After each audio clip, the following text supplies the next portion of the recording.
Bonjour à tous amis collectionneurs de cartes en tout genre, aujourd'hui on se retrouve pour une petite vidéo d'ouverture, ça y est on va le faire, on va ouvrir ce petit starter deck Ice Edge, Air Glaciaire en français, de Richard Garfield de 1995. On avait fait dans la dernière vidéo un petit point sur le nombre de cartes qu'il y avait à l'intérieur, ce qu'il y avait un petit peu comme nouveauté et la fin de la hype que ça avait procuré un petit peu pour Magic à l'époque, mais aujourd'hui on va passer à toute autre chose, ça va être à l'ouverture et profiter des magnifiques illustrations qu'il y a à l'intérieur, puisqu'on n'a pas non plus de cartes qui valent voilà, des centaines d'euros.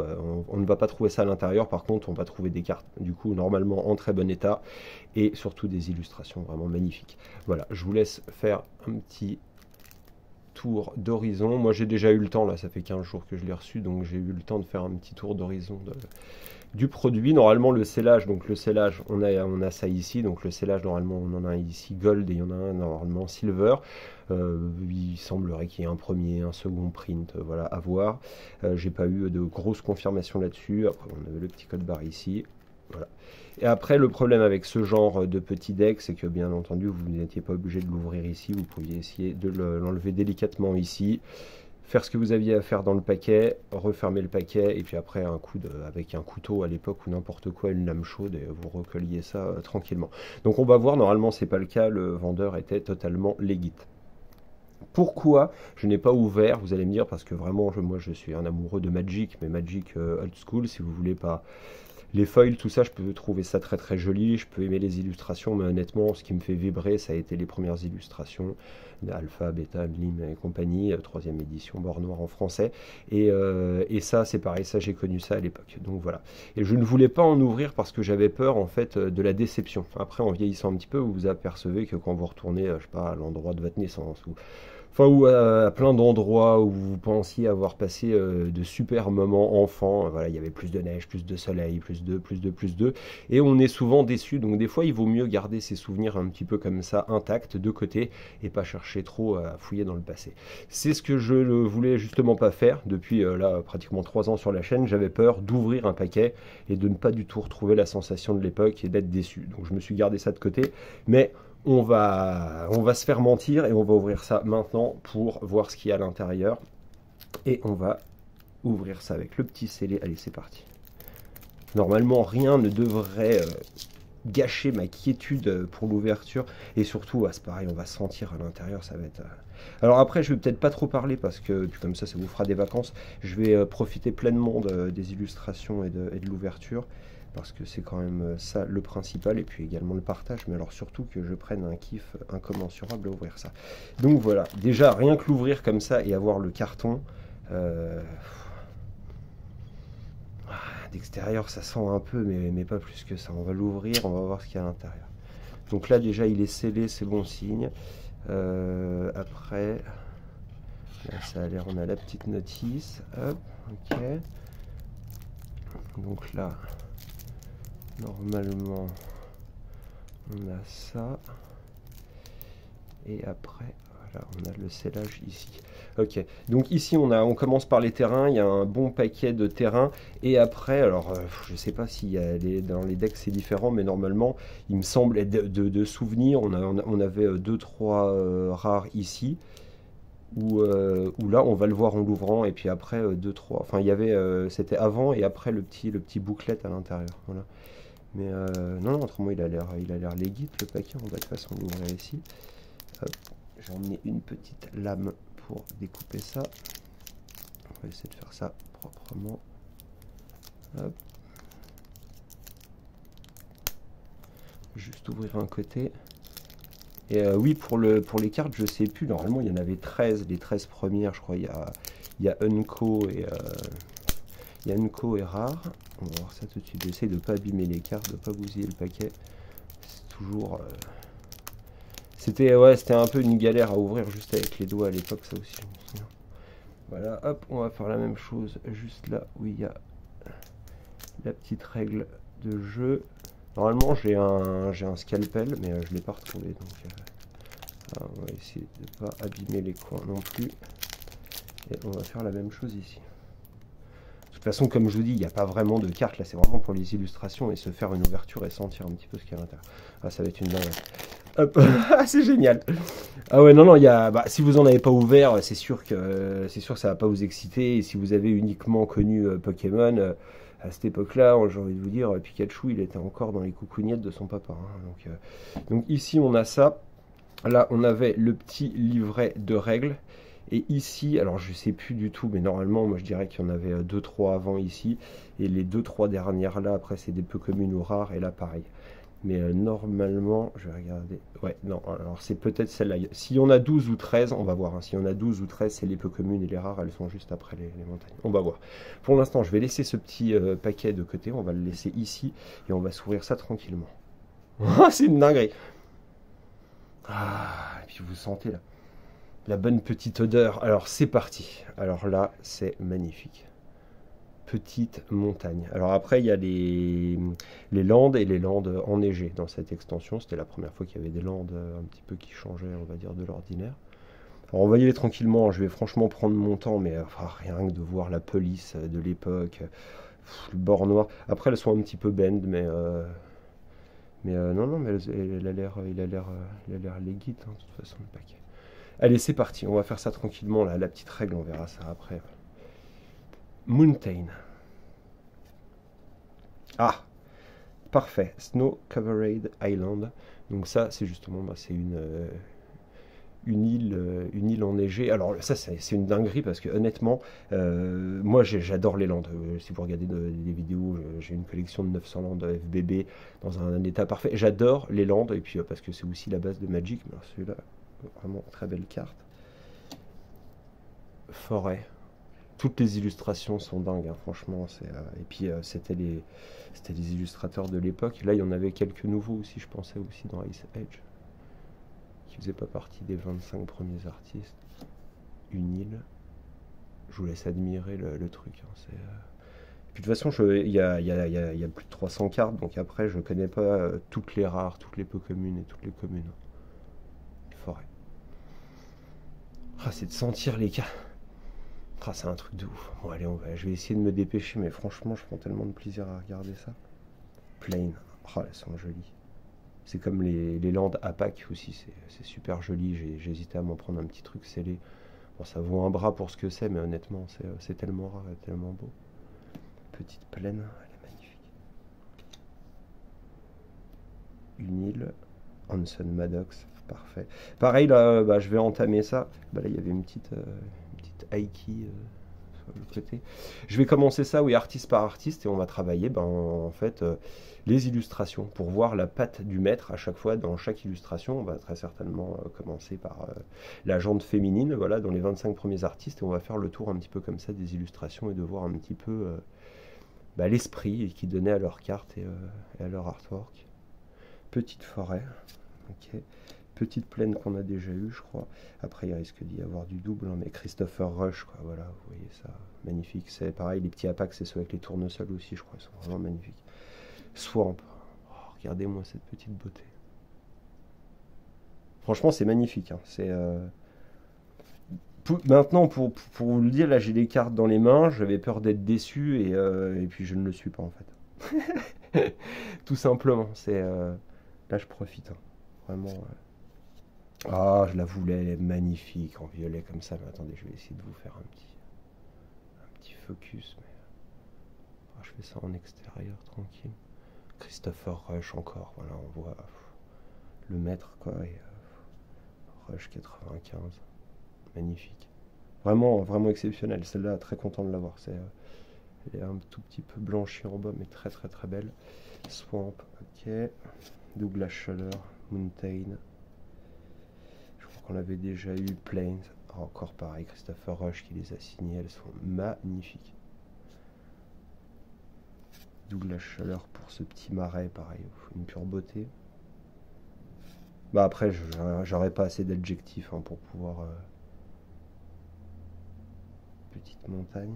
Mais les montagnes, c'est pas mes préférés. Dans celui-là, vraiment, j'aime bien les marais, les îles, et surtout les plaines.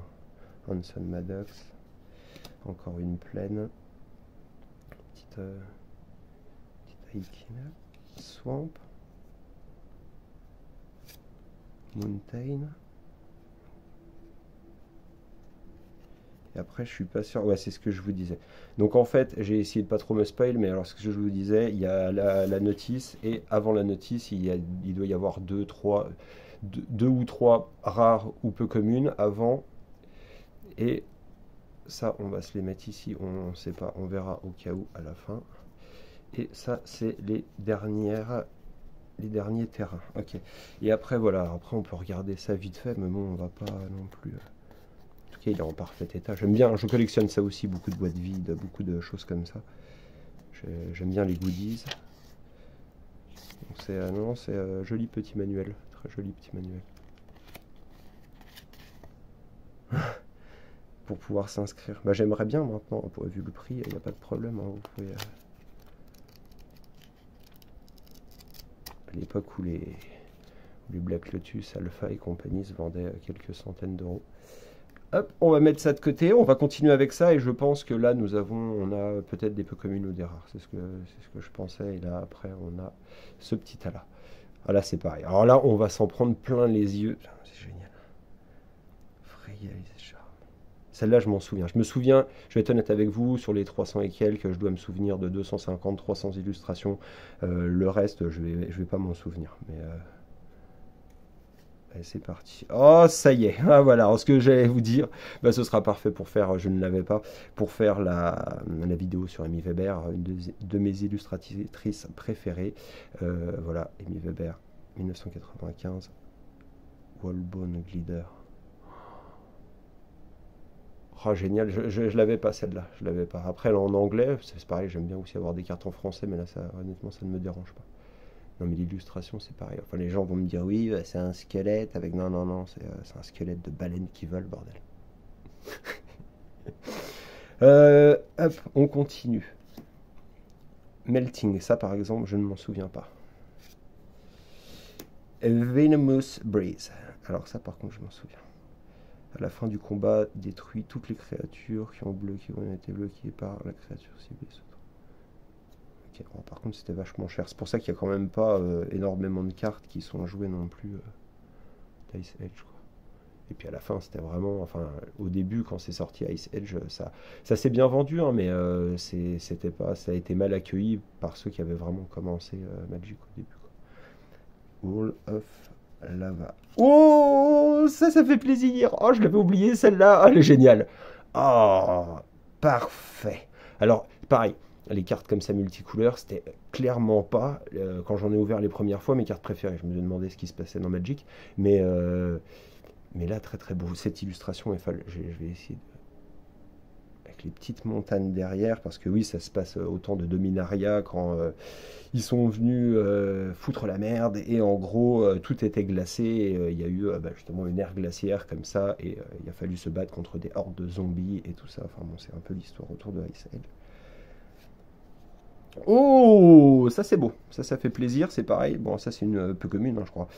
Sword of Blochard. Alors par contre, pareil, par contre, cette Kaja Foglio, alors cette illustration est magnifique.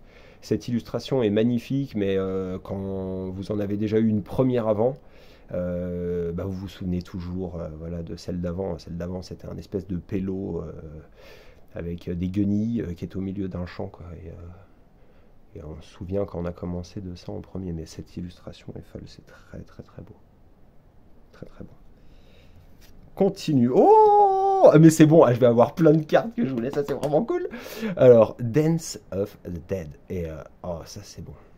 L'illustration pareil. Hein. Alors là par contre c'est Randy Gallegos. Alors honnêtement, j'avais déjà vu l'illustration, j'aime énormément l'illustration, mais je ne connaissais pas son nom. Très très beau, ça, très content de l'avoir aussi. Keldran, Sky Captain, alors ça je ne m'en souviens pas. C'est pareil, les cartes blanches, de toute façon, à l'époque, c'est pas ce que j'aimais le plus. Marc Poul, quand même, qui signe l'illustration. Ah, ça c'est bon, je la voulais aussi. Magnifique, celle-là elle est jolie. On aurait pu croire que ça aurait pu être, je sais pas, j'aurais dit même Christopher Rush qui l'a fait, je sais pas pourquoi, mais très très jolie. Content de l'avoir aussi, parce que celle-là je la voulais. Donc très content. Celle-là, de toute façon, dès qu'il y a des cartes noires, je suis content. Song of the Dane. Ok. Ajoute un marais à ton pool pour chaque créature dans ton cimetière. C'est bon ça. Tu joues avec des petites créatures. Sympa. Je me souviens vaguement de l'illustration. Oh, je le voulais. Gaze of Pain, magnifique. Pareil, illustration folle. Hanson Maddox. Foufou ça. Ça, c'est très très beau. On continue. Rob Alexander, qui nous a signé des bilans, des compagnies. Soul Burn. Pareil, je vous laisse cette illustration. C'est parfait. J'espère que vous verrez bien ça. En tout cas, moi, je le vois très très bien. Ouais, franchement, je suis content. Bon, après, il y a énormément de belles illustrations. Donc, après, j'étais sûr sur le nombre de cartes d'en avoir. Daniel Gellon, magnifique. Pareil, ça c'est très très beau ce petit dragon. Les couleurs, tout. Enfin, bon, c'est rien que d'ouvrir ça, c'est. Puis bon, ça quand même, ça va bientôt avoir 30 ans, donc c'est non très très très joli. Ça, je ne m'en souviens pas, normal. Alors, Dan Frazier, ok. 0,3 pour 1 et une plaine. Et regroupement, ok. Ouais. Mais bah, c'est parce que c'est une carte blanche, je pense. Earthslore, ok. Alors, ça, je ne m'en souviens pas. Drew Tucker, ok. Mark Poole avec le Goblin Ski Patrol. Ok, man. Flying, ok, ouais, c'est pas terrible non plus. Très jolie illustration de Mark Poole. Brian Snoddy. Pareil, un vieux de la vieille qui a fait des merveilles dans Arabian Night. Battle Frenzy. Très jolie illustration. Ah, je la voulais. Alors, c'est une carte, elle est nulle et compagnie, mais elle a du 7-4 en mur. Bon, après, il faut le payer. Hein. Mais Volant, First Strike et Mark Poole qui l'a fait.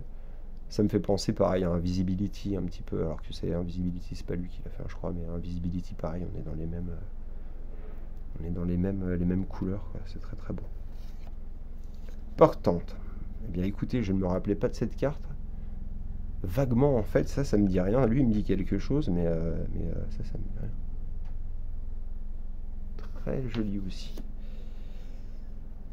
Sandra, cercle de protection blanc. Ok, bon, de toute façon le blanc c'est pas ma couleur préférée. Gorilla Pack. Ah c'est pareil, je le voulais.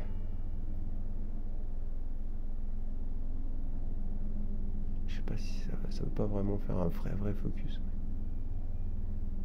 Gorilla Pack. Ah je la voulais, elle est tellement classe. Ouh, ça aussi. Ah c'est bon ça, mais c'est tellement de souvenirs quoi, c'est un truc d'ouvrir ça en fait, bah, j'ouvre tellement de conneries en ce moment là où les 3 dernières années on a commencé par Metazoo tout ça alors qu'à la base vraiment mais à moi ce qui me fait vibrer c'est ça, c'est ces petits bords noirs, c'est smell it, très joli, très content de l'avoir. Alors c'est pareil, c'est un set qui entier ne vaut pas très très cher, hein, ça vaut quelques centaines d'euros, pas plus. Mais quelles belles illustrations quoi. Tarpon. Celle-là je m'en souviens pas particulièrement. Ah celle-là je m'en souviens. Phil Foglio. Imposing Visa. Qu'est-ce que j'ai pu en ouvrir, ça c'est pareil du Ice Age. Barbarian Guide. Pareil, illustration très jolie, très BD comme ça.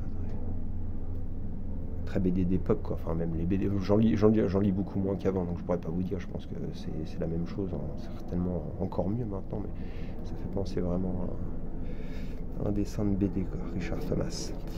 Scissors, ok, très jolie illustration aussi. Très content, je vais mettre ça dans mon petit classeur, bon je sais même pas si je vais les sliver, je vais certainement les sliver, mais je sais même pas, parce qu'il y a des penny cards, et ça ne dit pas grand chose. Joli. Ah, Marc Tédin. Ah, bah là, on reconnaît toute la noirceur dans le. C'est un de mes illustrateurs préférés, c'est pas rien. Pour tellement de raisons, tellement de cartes mythiques. Quel illustrateur. Marc Tédin, très joli. Celle-là, je m'en souviens pas du tout. Ray of Command. Et alors après, normalement, il en reste une, 3. Donc ça devrait se situer vers la fin et de l'autre côté avec les 3 qu'on a gardés. Et normalement, on aura peut-être une. Mon rêve, c'était pas d'avoir Nécropotence ou ce genre de choses. Je m'en fiche, on fait pas ça pour l'argent, ni pour le game, ni rien. C'était d'avoir le bonnet du bouffon. Franchement, n'importe lequel. N'importe Jester Cap ou Jester Mask. Les deux ça m'allait. Donc je pense qu'on On en achètera un autre et pour essayer de le tirer, quoi. Commande. Rallye. Donc là, après, je crois que c'est ça. Après, on arrive. Si vous le savez, vous pouvez me le laisser dans les commentaires, mais je crois qu'on arrive après. Là, c'est peu commun et rare. Flair. Wow. Drew Tucker. Qui avait fait des jeans aussi, lui. Hein, je crois, un peu sombre et tout comme ça. Les frites, non? Flair. Randy Gallegos. Très jolie illustration aussi.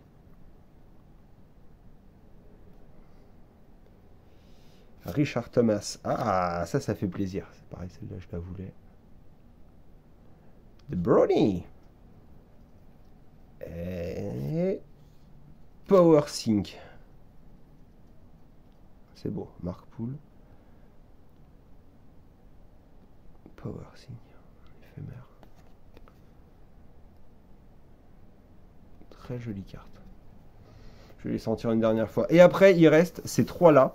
Et ces trois-là, normalement, il y a peut-être, je crois, il y a des rares dedans. On va voir, je n'en suis pas sûr. Snowblind. Douglas Schuller. Pareil, on reconnaît toujours les visages. On verra ça en détail. De toute façon, je vais vous sortir pas mal de petites cartes en bon état en plus, dans des premières impressions. Donc comme ça permet d'avoir les contrastes et tout ça sur les dessins et enfin les cartes. Et ça permettra de faire vraiment de juger de chaque artiste. Snowblind. Ron Spencer. Killer Knight.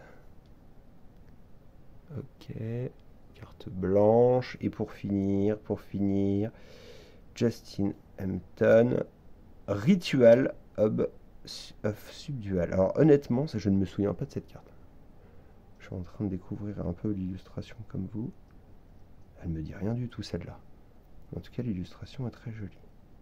Mais écoutez, c'était voilà. Bah, je pense que c'est une ouverture réussie. C'était un petit peu mon baptême du feu dans l'ancien. C'était un premier test qui, voilà, une boîte comme ça vaut une centaine d'euros, donc c'était pas, on n'allait pas beaucoup se mouiller. Il n'y a pas de rentabilité dans l'ouverture, on s'en cogne, on l'a déjà dit. Je laisse ça aux autres là pour l'instant, mais là je visionne ça, c'est très très bon.